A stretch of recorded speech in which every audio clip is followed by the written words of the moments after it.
Hello fumeheads to another review, and today's topic is Oud Ispahan from Dior's Privé collection, launched in 2012 with notes of oud, rose, patchouli, sandalwood, and labdanum. And what could I possibly think about this rose oud combo? Do I love it? Do I like it? Or is it going to take a nice little trip down the walk of shame? Let's find out. Absolutely love this fragrance, but it wasn't the case at first. Never really been a big fan of rose. And rose oud combos, man, there's enough of them out there, huh? So I've had this fragrance for quite some time. Well over a year, I think. And I dismissed this one at first. You know, I smelt it, got a big whiff of the rose, immediately thought of it as feminine, never really got around to taking a journey with it or really discovering it. It just kind of sat around for a long time. And I'm kind of glad that I did that, because if I would have dismissed it and never came back to it, I would have missed out on what a truly remarkable fragrance this is. When you're talking about rose oud combos and fragrances, this is the creme de la creme. This is it. This is the showstopper. This one is done well. My God. Unbelievable quality and craftsmanship with this fragrance. Everything that I would look for in a rose oud combination.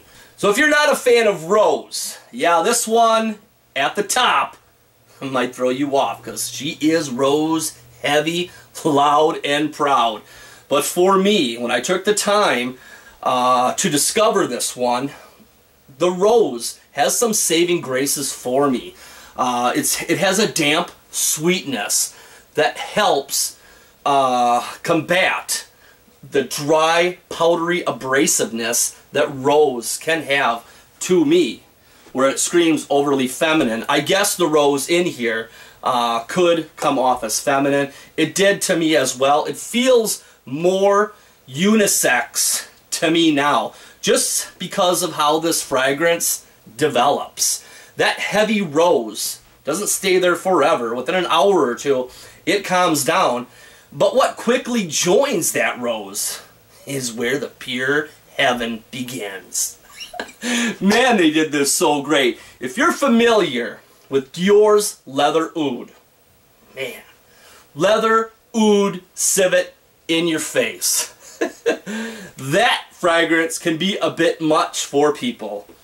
That's exactly what's going on in this blend, but toned down, made a little bit more comfortable, a little bit more friendly. You get that there. There's no civet listed in the notes, but I get that dark, woody oud. I get an overlying leather feel that goes through it, and I get a little bit of raunchiness, a little bit of stank from that civet in there. But it doesn't go overboard. It stays at a reserved pace.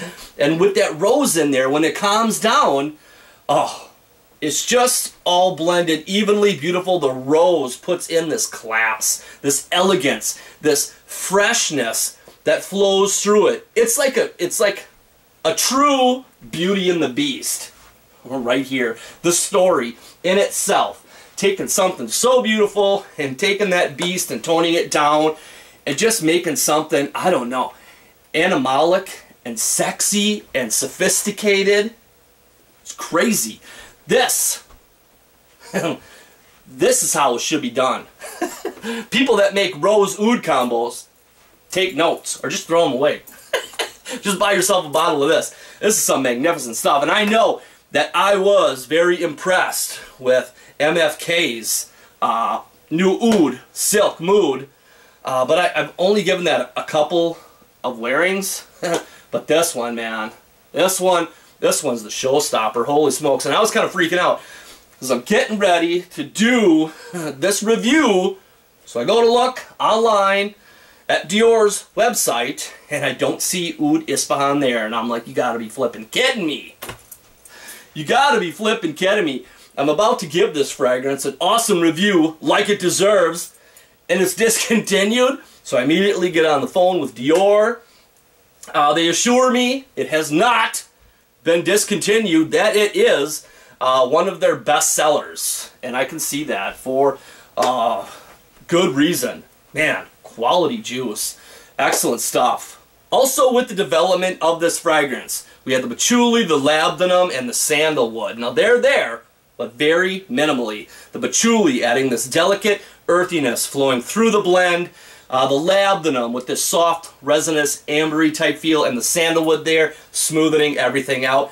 But really the main players, the star of the show of this fragrance is the rose, the oud, leather, and civet.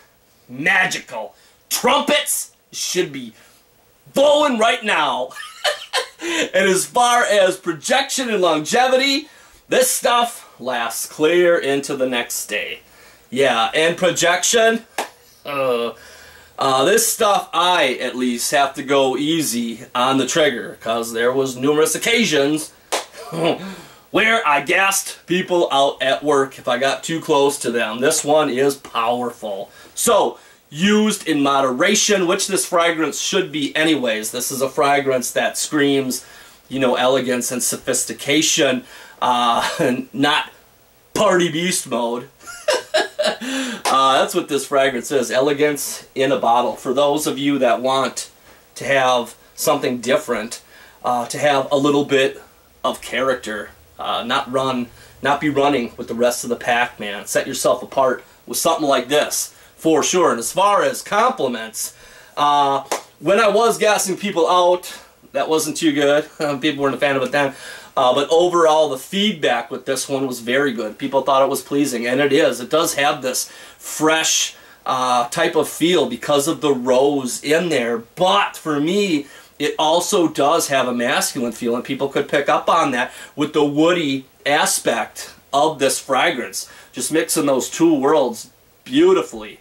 Awesome done. So, for me, this fragrance works. But what does the lovely Mrs. Mish think about this one? Let's bring Amanda in and find out. Well, hello, Amanda! Hello! Nice of you to stop by. You're welcome. Look, Mickey's excited you came. Hey, I'm so glad. Now, I know that you're just getting here and all. Right. But I gotta pause you for a couple seconds because I gotta get a few more of my thoughts out there before we hear yours. Just a little bit. What? I mean, as if they couldn't have told, like, you told them already what your No, thoughts are. no, I forgot. I missed one thing. What the hell? What? You're supposed to be professional And it's a here. I know, and it's a very important thing. Okay. I wanted to talk about the oud in this fragrance. Now, I do not know if Dior uses authentic oud or not, but whatever they do, this sure comes across as quality to me. So I appreciate that. And for those of you that hear me complain and moan on Facebook, playing your little violins for me, about oud fragrances that have it in the title and they don't deserve to have it in the title, this is one of those fragrances that can hold its head held high. Because the trumpets are playing again. But because you can feel oud in this. That's right. So, are you done? Yes, I'm done. Okay, so let's get on to what... The main important thing is my opinion. The main event! Yeah. Okay, so I have the dry down on this arm. Okay. Which you already smelled, but smell it again. Okay, well, yeah, we're alive. And I do like the dry down. You like the dry down? I like the dry down. I mean, it has... Now, this is just me now, before you say anything stupid. Okay. It does have a powdery quality to it, though. Yeah. Yeah, it does. So... It does. Score 1. It does, because it has that freshness from the rose coming through. But right. there's saving graces for me that offset that right. powderiness. That powderiness is okay. Yeah, but that's what I'm saying. That it's not like it's too over powdered, you know. But I mean, for being a rose smell like that there are some that I can't take. That is just like old lady like. That is just too Right. strong. Right. But this one isn't. Right. So, like, I like the dry down. It's really good. Do you feel like the warmth in there? Like the woody warmth in there? Does it smell a little skanky to you? Is there a little animalic Just a little dirtiness bit. in there? Just a tad bit. I mean, when Yeah. the dry down, it's not like, really harsh, I guess. But the woody part, I do smell. I can kind of smell like a smoked type.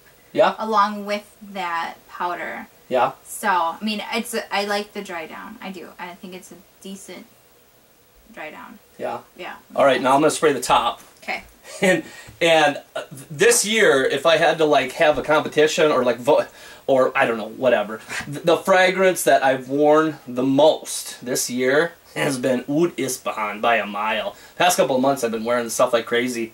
And look at my bottle. Oh, gone. Yeah, it's almost gone. Christmas, everybody. It's almost all gone. That sucks. But whatever. This stuff's...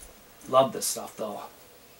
I just feel so good when I wear it. I just can't stop wearing it. And the whole journey with this one, getting to know it, I've just loved it. I just can't stop wearing it. Okay, there's the top.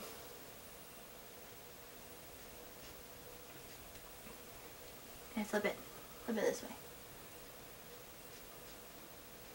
See, I smell the oud. You do? I smell it. Yeah? I do, because I don't smell that rosy part of it. What? You don't?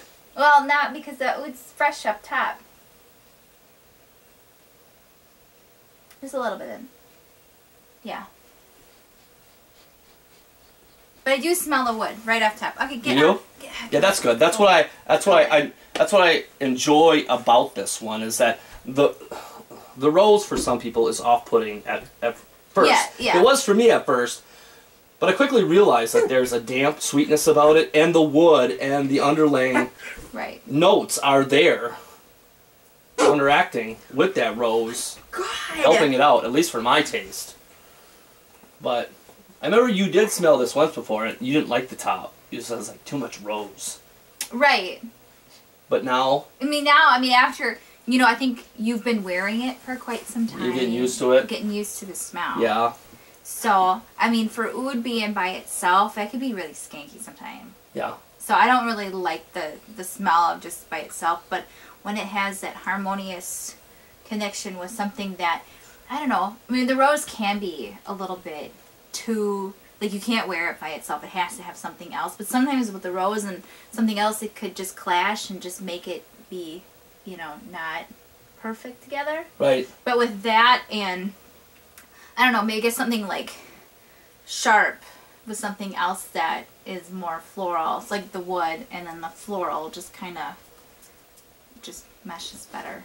I know what you're saying. You know what I'm saying? I know what you're saying. It's kind of hard. You're saying they did an incredible job. That's right. They did. Fantastic. Yeah. Yeah. That's right. So it's like new haircut with a new color lipstick. Boom. That's Yeah, this is like all them rose oud combinations out there.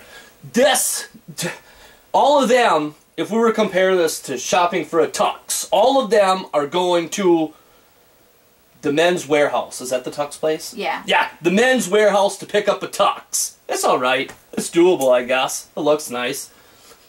Getting Oud Ispahan is like walking into Tom Ford, getting the full treatment, getting a Tom Ford suit, baby. That's right. People are tearing Quality. right there. Quality stuff right there. Yeah. Boom. That's it. Okay, that's all we have to say. That's it. We're done. See you later. We're done. Thank you guys for tuning in. If you'd like to learn more about Oud Ispahan, follow the links down below.